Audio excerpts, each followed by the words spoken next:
Hello, and welcome to Breast Cancer Conversations, a podcast brought to you by survivingbreastcancer.org. I am Laura Carfing, breast cancer survivor and founder of survivingbreastcancer.org, a nonprofit organization providing community, education, and resources to empower those diagnosed with breast cancer and their caregivers from day one and beyond. Have you ever wondered if you have breast cancer? Perhaps it runs in your family, or you're getting ready for your first mammogram. Perhaps you felt a lump and are waiting to find out the results.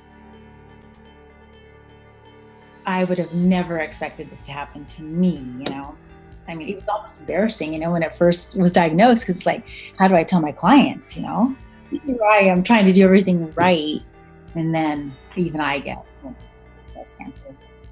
In today's episode, I am honored to have a dear friend on the show. Tammy shares her lived experience with breast cancer, taking us back in time to when she was going in for a routine mammogram. Tammy's powerful voice highlights the emotions, the devastation, and the exhaustion from active treatment, to the uplifting liberation of being able to finally move on with life. This is Tammy's story. Welcome to the conversation. I was the type of person who would go about every 2 years, consistently for a mammogram. And then my doctor, again, it was 2 years, and he's like, you've got to go. I was like, oh, I hated doing those things.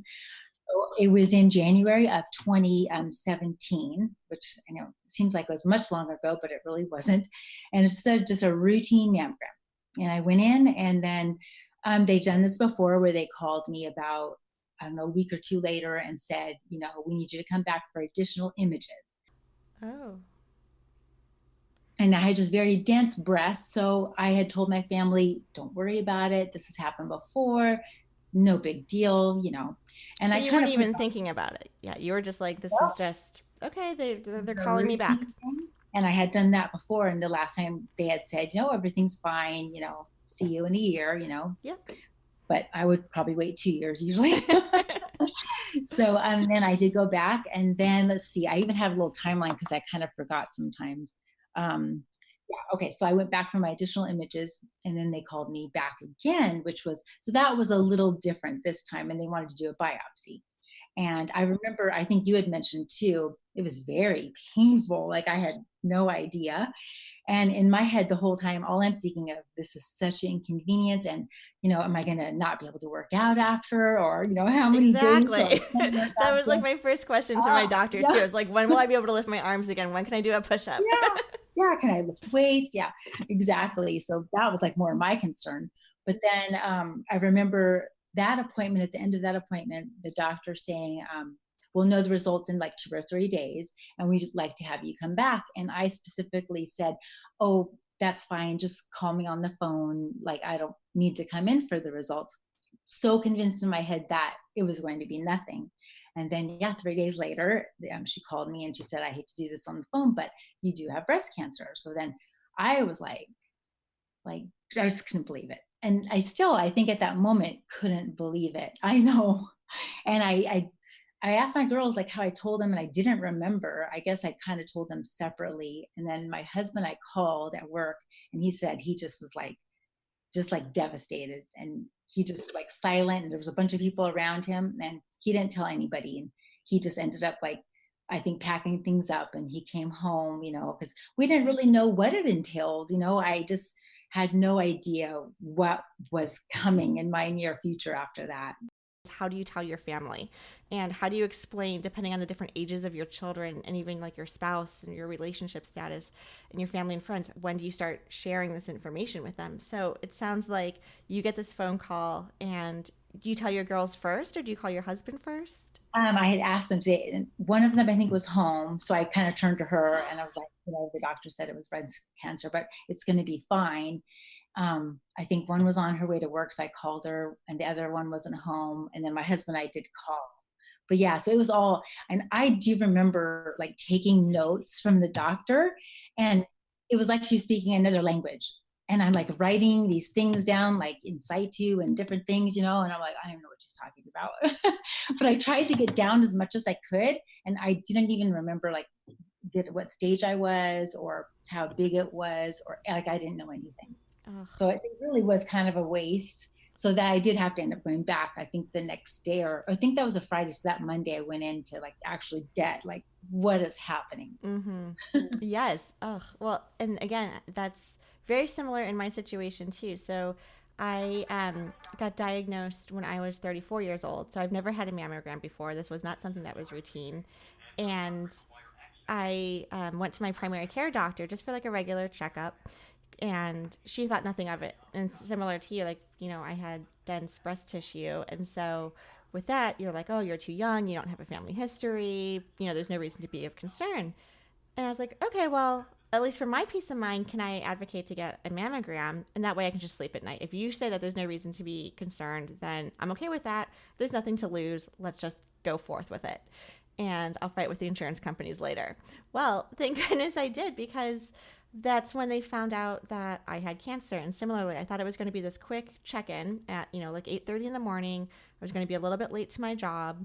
And all of a sudden it went from escalating to a routine mammogram to, wait, we want to do the ultrasound right then and there. And then they asked if I, like, what my schedule was like and if I could stay through lunch, and they could bring in a doctor during the lunch hour to do the biopsy. And that's when I decided to call my job, and I said, you know what, I don't think I'm coming in today. I don't know what's going on. I'm getting some tests done. I called my boyfriend. I'm like, this isn't as quick as I thought it was going to be. You might want to consider coming to the breast health center. And similarly, like, how do you tell your family? The same thing was, I was telling my mom, like, hey, I'm going to get this test done. I'm going to go have a mammogram. No reason to be concerned. I'm just letting you know as my mother that this is my first time. So I feel like I should just share this with you. So there are just no surprises. When I did call my parents to let them know, they live out of state. And so when I did call them to let them know that I tested positive for breast cancer, obviously it was shocking. No one's going to not be shocked when they hear this news, but at least similar, it sounds like in your case too, like you keep going for these check-ins that in the back of our heads, whether we want to acknowledge it or not, there is that realization that, you are being tested for something that could potentially be horrific. I think like a couple days later, I remember they were calling me, and then they wanted me to come back in for another ultrasound, another biopsy, and like an MRI, like all in, yeah, one day. And I was like calling my husband, and I'm thinking, I'm just trying to work out, and they're bothering me, and they keep hounding me to come in. And so finally, I just came in, this one day, and they kept me there like you the whole day, and I was starving. And then they're like, okay, we need you just to go back. And I think they wanted to do one more short MRI or something like that. It was like the breast center was here, and I had to walk across the street to the hospitals for the MRI. And then I was like, well, I'm starving. Like I haven't eaten all day. And they're like, oh, well, why haven't you eaten? I was like, well, you guys called me in, I've been here like literally all day. Well, it's very important for you to eat. Like, and I'm like, oh my gosh, well, you didn't give me any time. And it was just like, yeah, whirlwind. And I think the following week we were meeting with, the radiologist and the breast surgeon and the plastic surgeon, and just like, and you're making these huge decisions. Yes. Very, very quickly. Oh. Yeah. It was kind of crazy. And I think your energy right now as you're describing all of this is very, like, I'm reliving this experience with you. Like, it went from, okay, there's no cancer in my body. I didn't think anything of it, to, okay, now you have cancer. And immediately you start scheduling all of these appointments. And as someone who speaks with those who've been diagnosed with breast cancer and kind of mentoring them about feelings and emotions and, just counseling, we don't have a lot of time to process any of this. These doctors do this every day. That is their job. They are showing up every day to perform surgery, to talk about your, breast reconstruction options, to talk about the chemotherapy. And they are rattling off all of these terms so quickly. How did you manage to keep it straight? I think taking my husband with me definitely helped. I remember we did record a few of some of the doctor appointments too, because that way we could go back, and kind of see, okay, this is what she said, or this is what he said. That helped as well. And then I think like the biggest shock for me was, I remember the breast center saying, this is no big deal. We've caught this early, and you're going to be fine. Which, I mean, I did believe that, but I remember them saying like, this is no big deal. And then the surgeon telling us, me and my husband, that you could do a lumpectomy. But then there was like a couple spots they were suspicious of.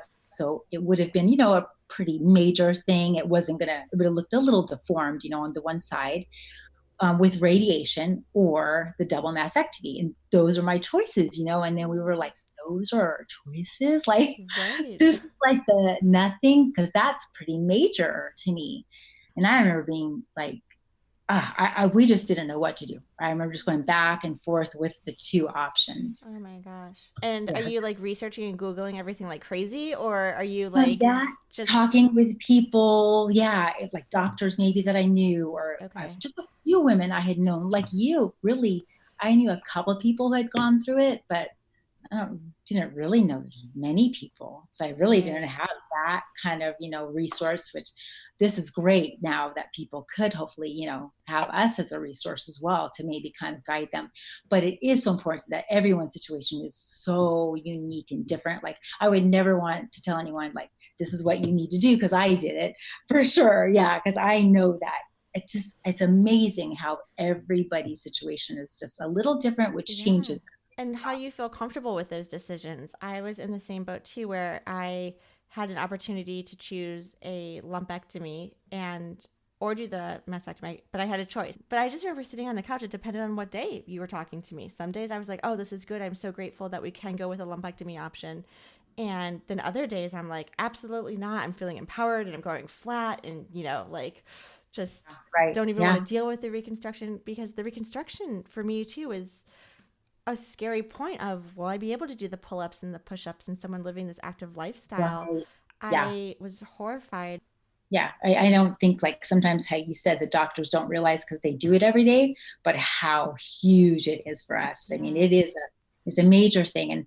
And like you, I think I'm going to do lumpectomy. And then the next day I'd be like, nope, I'm going to do the mastectomy. And then I think I was like leaning towards the lumpectomy, but then the radiation, I was like, oh gosh, I really don't want to do radiation. Okay, so then within probably a week, we had made the decision that I'm going to do the double mastectomy, and I'm just going to. And my reasoning too was I had had my kids, I had breastfed, I didn't have to think about that. Mm-hmm. And I wanted them to look even. That was really important, to me, and how they ended up looking afterwards. So once we made that decision, I felt really good about it, but I was still devastated about it. I remember I still was crying and very upset about it. And looking back now of everything that I've been through, it's probably one of the smaller things that I went through. And then it was 2 weeks later when I went back for the pathology report. And then she said, everything looks good. We did find a second tumor, though, that was bigger actually than the one that they had originally found. We were shocked because we really expected them to say that, everything's been removed. And it was exactly as we saw and what we thought. But it was actually a bigger tumor farther back along the chest wall that was not seen from like the ultrasounds, the mammograms, the MRI, so far back on the chest wall, bigger, but still not huge, to the fact where they could have seen it. And then that ended up being, she goes, we have one more test that we're waiting for that on that tumor. But I Okay. think it's going to be fine. And then that's a week later when she calls back and she says that it's the HER2 positive. And then, so then everything changed. That was devastating. So That it was, was that second tumor that was tested and came back as HER2 positive yeah, that didn't yeah. even So show up. So they wouldn't have found it unless you had the mastectomy. right. So now we know why we felt so confident when we made that decision. Like, we knew this was the right choice for me, not really knowing why, but it ended up being that, definitely, because she said by the time that tumor would have probably been showing, it would have been, who knows, stage 3, stage 4, or whatever, or Right. too late, to do anything. Oh, So, yeah, I I've never know. heard that. I mean, that's amazing that they were able to find it, catch it, and I that know. again validates your decision. And again, I Yeah. think I just want to stress too that, in this conversation, neither one of us are medical professionals. We're just kind of talking Right. about our personal decision making process for, Right. Definitely. both of Yeah, I us. mean, because my oncologist was said, "Why are you doing the double mastectomy?" She did question me. She wanted to make sure I was making the right choice because she probably thought that I should do the lumpectomy. And so I told her my reasoning. And then afterwards, she goes, "Boy, I am really glad, you made that decision." Concisely said, like, I was happy I made a decision and then yet devastated. And that dichotomy of emotions and feelings is like the entire roller coaster of breast cancer. Like, some days you're Yeah. feeling like really great because you're making some headway. And then the next you're like, oh God, like, really, this is my reality. And I'm were crying and, Yeah. managing Yeah. the That emotions. was just crazy. Because in my head, I'm going to recover from this surgery and then I have my reconstruction later. But then, that's it. I'll be able to put this behind me, and then to change it to a year of treatment, the chemo part is bad enough, right? And I know you understand. And then to wrap your head around the year of treatment was really, really difficult. Now I don't know what's happening and chemo and this and that and am I going to get a pour and Herceptin and just I just the hair just there was a lot of emotion, so that was Yes. really devastating. I do remember finding that out and telling my family because I think it was so devastating for all of us. Right. I know we're, So it sounds yeah, like you had the surgery first, and then because your tumor came back HER2 positive, that's when right. they wanted to do the immunotherapies of Herceptin. Right. Yeah. So at that point, we had like a vacation that was planned, and Oh, I was in my yeah, life reconstruction. And continues, right? Like we have plans. yeah. And I remember I begged them though. I was like, please let me just take this summer. It was in the summer, this little vacation with our family. Then Hmm. I'll come back and I'll start chemo, and do the whole thing. And then college just said, well, if you can coordinate everything with the plastic surgeon, then as soon as you get back, but that's it. Cause she said, we always like to start within a month and they had their guidelines, so, and I did, I remember calling the plastic surgeon and then calling the oncologist and I made everything and I made everything so we could go on the vacation. And I ended up really enjoying myself, even knowing like what my future health, I was like, I'm going to put this behind me. And we had a really nice time, like the five of us. You come back from your vacation, and then you start Herceptin. I actually came back and coordinated. It was like July 3rd was my reconstruction surgery. Okay. Was it my second one? Let me think. I have my dates here, like I said. Oh yeah. So I actually have my implants put in. So I was able to complete my reconstruction, and then 2 weeks later we started chemo. And so I had 12 weeks of Taxol, which I mean, in the scheme of things, I don't think it's very bad. I know that a lot of other women go through much much worse. And while I started that, every 3 weeks also the Herceptin, Mm-hmm. starting that for the year. So that would have been of July of 2017, Yeah, finishing July of this year. I So know. I like how our and hair is like then almost the same length too. Like yeah, yeah. we are Because I very had much so in like parallel. a year in October, this past October. So that's, yeah. So it's finally, yeah, it's come Yeah. along. I've only had one haircut though in that Oh, whole time, I because I know. was trying desperately, to like get it to grow and it's all uneven. And finally my hairdresser was like, okay, we've got to even this out a little bit. I know. I felt the same way. I looked in the mirror one day. I was like, I think I'm going with like the mullet look. Like I got to clean this up a little, a little. Yeah, it's really But long, right? In the back, but it's really short mm-hmm. on the top. I Yes. know, Yeah, and I started actually using castor oil as an but oil to like massage my scalp. I hear that's supposed to help with like I don't know, yeah, helping the hair follicles grow back and be healthy and strong. So yeah, I'm trying yeah. everything. So Oh, I know. I'm taking like these vitamins too, with extra whatever stuff to yes, help me like the grow. biotin and the vitamins. Yeah. Yeah, Oh, yeah. oh, So let me think. Oh, so then yeah, I go through that 12 weeks and then and I had always donated blood, so that was another thing. So I had really good veins. And mm. then also from the working out, which is another plus from working out, my veins were really good. So I ended up not getting a port. Oh And wow. it's very rare, I think, especially to be able to do a year like in the same arm, Yes. and college just like, we'll see how it goes, but I ended up, yeah, making it through. And I think that's definitely something to learn from the, maybe from the working out, Mm. definitely helped. It's one of the nurses in the chemo where I was giving chemo said because you work out your veins, definitely I guess they must pop out a little bit more and it made it easier for them. Oh wow, that's a really good incentive to keep working out and Yeah, encourage definitely. those to start working out. Exactly. So is it, I know you also tried as much as you could to continue your workout regimen while you were going through treatment. Can you Right. tell Yeah. us a So I little bit about still that? continued. Yes, I still continued like 6 days a week. I would definitely do something. And even, on chemo day, I'd schedule it at 11, so that in the morning I would do something. And, I definitely got to the point where I was only walking on the treadmill maybe for an hour, but, I was still walking on the treadmill for an hour. And then That's huge. I toward have the to say, like, congratulations for even being able to do that and to end, have the willpower and determination to continue with your workout routine 6 days a week and be okay with your body too, with what it is able to do that day. Yeah, I think for me, a big fear was, I don't know if a lot of people know, but I mean, breast cancer women, they usually end up gaining weight versus, a lot of other cancers, they'll lose weight. But of course, lucky us, there's Right. just so much that we have to deal with. And I was like, if I can help that, I don't want to try and gain weight as well. And it was really tough. I mean, the steroids, make you want to eat. And Yes.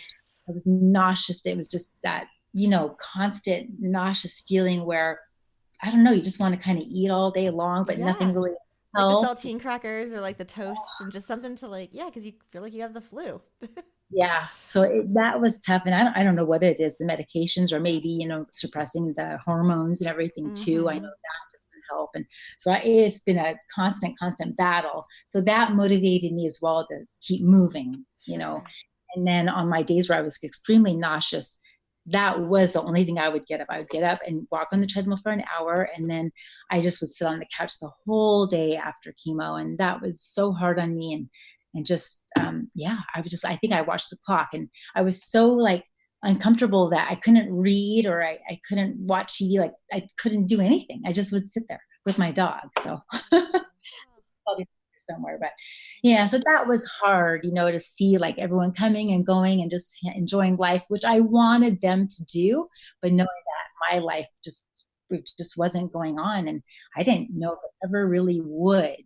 Again, at that point, I wasn't too sure. Like, am I ever going to feel normal again? Right. Now, did you maintain your clients and everything at your fitness with your fitness career? Did you maintain like having your clients and training them while you were going through treatment, or did you Um, scale back a little bit? what I did was I was doing two things. So I have my personal training that I've been doing for about 11 years. And I have one client that I train 2 days a week on Monday and Friday. And so knowing that, I scheduled my chemo on Wednesday and then I would be nauseous on Thursday for me. And then, so Monday and Friday, I'd be okay. And I was able to do that, and I it was good because it made me like got to get out, get dressed, and it's just a little something. It's only 1 hour. It would be by the time I drive there and come back, it would be about a 3 hour, thing on Mondays and Fridays. But at least I had that to always kind of do. And then my other thing was I do just like a little acting and stuff like that when I can, but that I had to pretty much stop because, I didn't look like myself and I didn't feel like myself. And I tried like once with my wig and stuff and I just felt so uncomfortable that I'm like, this is not going to work out. So Yeah. yes, I think things pretty much stopped except for that one client because it Sure. was really important for him to keep working out. And so it ended up being good for both of For both us. of you. Yeah, that's really great. I remember at first thinking like, oh gosh, like I'm going to keep working. But then in the scheme of things, looking back, it was really good for me to have some purpose, really. Exactly. I don't know, like, were you able to work or did you? Yeah, so I was fortunate enough to be able to work from home while I was going through chemotherapy. So there was about 6 months when I was going through chemotherapy before my surgery where I was working from home, which was great. I would take off my infusion day and the day after because, like you were saying, like you just feel ill. And so I think for like cancer twins, my infusion was also on a Wednesday. So I took Wednesdays and Thursdays off. So that way I could be like adamant in front of the computer and work and, cognitive Yeah, and functioning on Friday, have the weekend to recover. You always feel great Monday, Tuesday, and then you're back in the chair Wednesday. You're like, all right, so this is just my new right. cycle. And So, then, yeah, as far as the workout too, I remember my plastic surgeon, I immediately, like, I'd say, like, so when can I start doing some weights? I'll do very light weights, and I did. I really was using like, 5 pound weights, which is, nothing for me. um, and I like, let's say I would normally use like a 15 pound or something, I did 5 and I just worked up very slowly, but I told myself at least I'm doing something, just to kind of maintain a little bit. And yes, I think it helped me also with my recovery from the surgeries. I bounced back pretty fast and I felt real bad, initially, but then, I started to get better and better. Plastic surgeon, I had asked him like every time, like every appointment, he'd be like, okay, can I do a push-up? Can I try doing a push-up again? Because like oh. like really important. And he's like, I know you're already doing. And I was like, no, I'm fine. I think I was on my knees and stuff. I was trying to, but it was so funny, but it worked out fine. I just really, knowing what I knew, how far I should push. And for myself, I had to finally realize I'm probably never going to be, as strong as I was, because I probably was in the best shape of my, life before. But yeah, so that's sad. So I've had to accept that, but I'm doing the things, but maybe I'm not as strong. And so I'm accepting that more and more. And you mentioned the whole depression thing too. And it's that has been a big factor, because I actually had suffered from pretty bad depression before.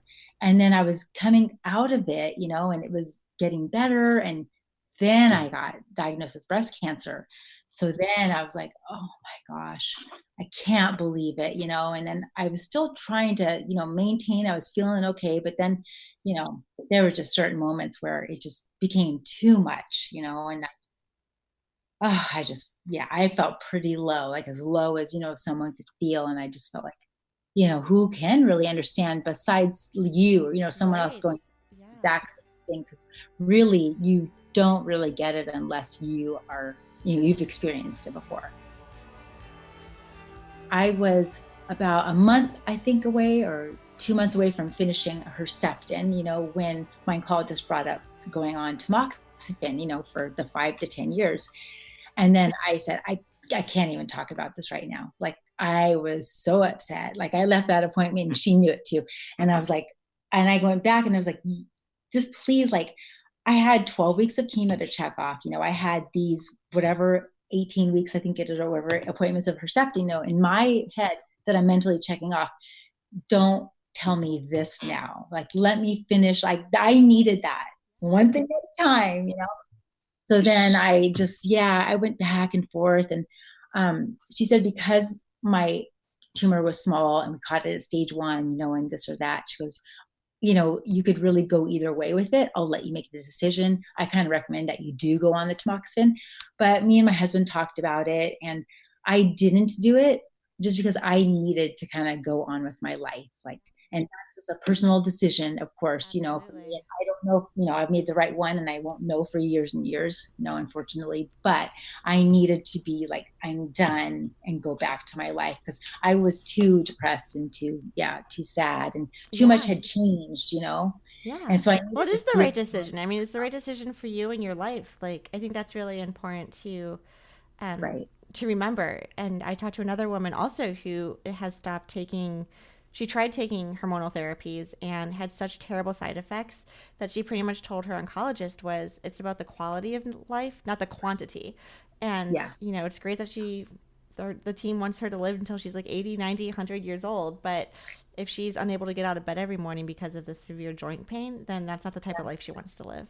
Definitely. Yeah. And, for me, I mean, you're in your 30s, that's totally different, and I was in my late 40s. So that, makes a big difference as well, with everything that I had. Yeah. She pushed me, she'd ask me, still, even when I go every 3 months, she'll say, so did you change your mind? I'd be no. Okay. Then she lets it go. So I still see the oncologist every 3 months right now. And for the plastic surgeon every 6 months. And then I think eventually, though, that will, get to a little longer and a little longer. Yeah, I'm feeling good. I really didn't think this day would come, but I'm actually feeling almost like my old self. Tammy, thank you so much for being on the show. We really appreciate you taking us through your lived experience, all the way back from diagnosis through treatment and life and beyond. We really appreciate it. And thank you, everyone, for listening to our show. I would like to acknowledge that all of the information on our podcast are from personal experiences and are not a substitute for professional medical advice. You should always contact your medical care team. If you're looking for specific topics or would like to be a guest on our show, please feel free to reach out to me. My email is laura@survivingbreastcancer.org. Until next time, keep on thriving.